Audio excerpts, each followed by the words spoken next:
In this second video of what will now be at least 3 in total, I want to address Trey's objections and point out his errors as it relates to nothing. Nothing isn't an intuitive concept to wrap your head around, and fortunately for me, there were several who were patient enough to help me through my own mistakes in the past when thinking about it. As for Trey's issues, fortunately, J.D. Kane had a meme fest of a hangout, where Trey was considerate enough to succinctly lay down his issues alongside his fallacies. I'll play the 2 parts so as to capture it all and to ensure I accurately represent his issues. There's no contradiction saying there is nothing, then there is something. Yes, there does, because you violate the law of non-contradiction. You can't. Well, yes, I know you said that. You like to say that over and over again, but you haven't actually demonstrated it. Yes. All right, remember, absolute nothing is not even a concept. All right, there's no ontology whatsoever. And then you're saying... Nothing is absolutely a concept. I mean, that's not okay, conceptual well, right now. Then you're equivocating. That's right, you're equivocating. That's my whole point. So you can't even think of nothing. You're calling something nothing. And this something of nothingness can give rise to something else. No, the thing is, you're the one equivocating. You're equivocating events and facts. You're equivocating nothing, my friend. Okay, lay it out. Where did I equivocate nothing? Well, you're saying nothing actually has some ontology and something can come out of it. And I'm saying if there is absolutely nothing, it cannot, unless you violate the law of non-contradiction, it cannot give rise to anything because it's not. So as I've said in the past, as the world presents itself to us, we map the territory by means of our belief-forming processes. These become discrete components of mental states known as concepts. They find integration into the existing structures, which inform our attitudes concerning the world. The concepts that we hold are not the actuality of which they are about, any more so than a map is the territory of which it is about.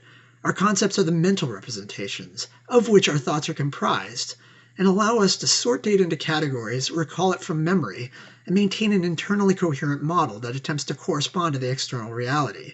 While we have attitudes and dispositions towards the world, the concepts bear out our specific ontological distinctions and the relationships. We leverage them through constative propositions in order to ruminate on notions and to communicate ideas to others.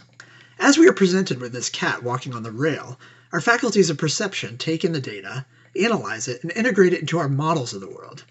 Were we then to speak of the cat in such a way as to indicate it, we would utter the signifier cat, constituted by the sound we utter, which denotes the meaning of the signified, which is the concept of the cat that attempts to denote the referent, which is the object the concept refers to.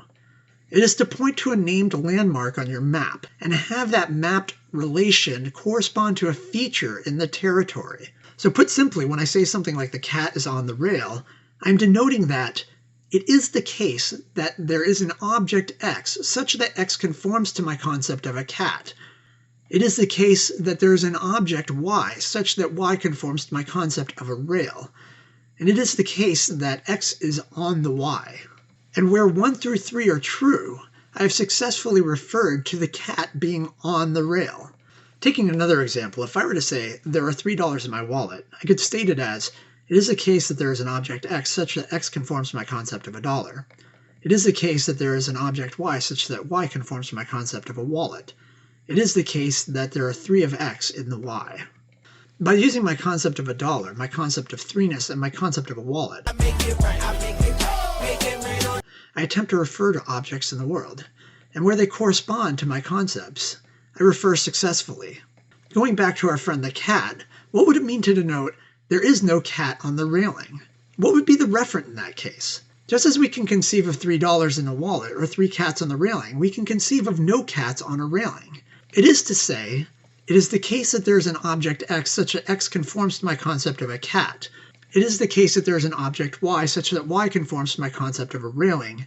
It is the case that there are no X's on the Y. In this case, we are denoting no cats. We hold the concept of the cat, and the referent is a state of affairs where there are no cats. In this case, the existence of a cat on the rail would mean our attempt to denote a state where there are no cats would fail to refer. The presence of 1 or more cats on the rail would falsify the proposition. And so what would it mean for us to utter, it was the case that no things obtained? It would simply be to say that I have a concept of what constitutes a thing, and that it was the case that there were no objects matching the concept. Put simply, it is the case that there is an object X such that X conforms to my concept of a thing. It was the case that no X obtained. And so with that groundwork laid, let's go back to Trey's objections. All right, remember, absolute nothing is not even a concept. Clearly this is wrong. In fact, for Trey to posit absolute nothing and have some sense of what is meant is to say he's refuting a concept. But we can go further than that. In the case of nothing, it is a concept of no things. You take each thing that exists, and you remove its existence until you are left with no things to conceive of as existing. I mean, that's not okay. conceptual Well, right now. Then you're equivocating. That's right, you're equivocating. That's my whole point. So you can't think of nothing. Let's say this was the case, that I can posit the concept of no things existing, but I can't imagine what that would be like. Does that vitiate the concept? Nope. Take a photon. It exhibits wave-particle duality. I cannot conceive of what that would look like experientially. Or take the dimensions beyond 4. While holding the concept in a representation, can I conceive of what that would experientially constitute? So our inability to construct visualizations from concepts doesn't invalidate them. It merely incriminates my ability to imagine beyond the familiar. With that said, I'd challenge that we can't imagine absolute nothing. I can imagine in this moment the world before I was born. I can imagine in this moment the world that will be after I die. And so this notion that by conceiving of nothing, the concept must obtain in the state of affairs where no things exist is mistaken. We are using the concept of no things to imagine the state of affairs where not even the concept obtained. You're calling something nothing. And this something of nothingness can give rise to something else. Well, you're saying nothing actually has some ontology and something can come out of it. And I'm saying if there is absolutely nothing, it cannot, unless you violate the law of non-contradiction, it cannot give rise to anything because it's not. No things is a concept, just as no cats, no money, and no brain are concepts. It is to conceive of the absence of an existing object. In the case of nothing, it is to conceive of it being the case that no things exist. The nothing is not a something in actuality, as if it was an object in the world, any more than no brains is in actuality a something. To say nothingness can give rise is akin to saying no brains can have thoughts. This is to reify no things and no brains. It'd be like asking how many dimes and change can I get from no money?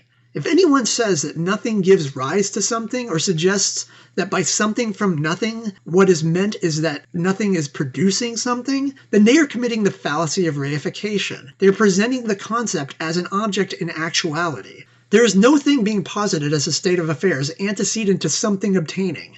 It is the lack of actuality. In the event that something obtained uncaused, it is not produced by something we are calling nothing. Nothing is a concept in the present moment being used to articulate a state of affairs where no things, including the concept of no thing, obtained.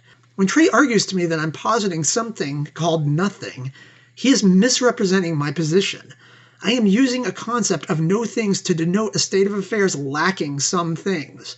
If he insists that this nothing must be something, he is committing the fallacy of reification. He has made real the concept.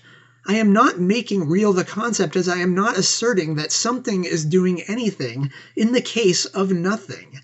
There is no thing to speak of, including the concept, and my use of the concept now does not vitiate that such a state of affairs obtained any more than my use of the concept no Bert vitiates my non-existence prior to being born. And so in Trey's repeated objection... And I'm saying if there is absolutely nothing, it cannot, unless you violate the law of non-contradiction, it cannot give rise to anything because it's not. He is reifying the concept because if absolute nothing obtains, there is no thing being posited such that it can give rise to something else. If others present this to him, he should call them on it. If this is what he considers to be the proper articulation, then he himself is reifying.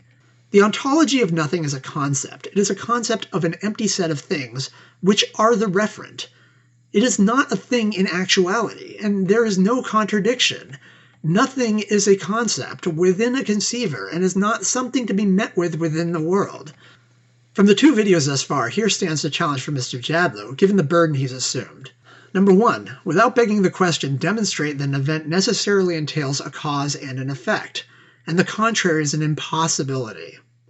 Number 2, without reifying the concept, demonstrate that a state where no things exist is an impossibility.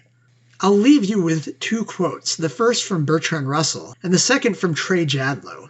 Over the past 2 months, I've been studying the formation of the philosophy of language and the events surrounding the linguistic turn. I'm going to do a video on this sometime in the future, but long story short, Gottlieb Frege, Frege, Frodo, Sam.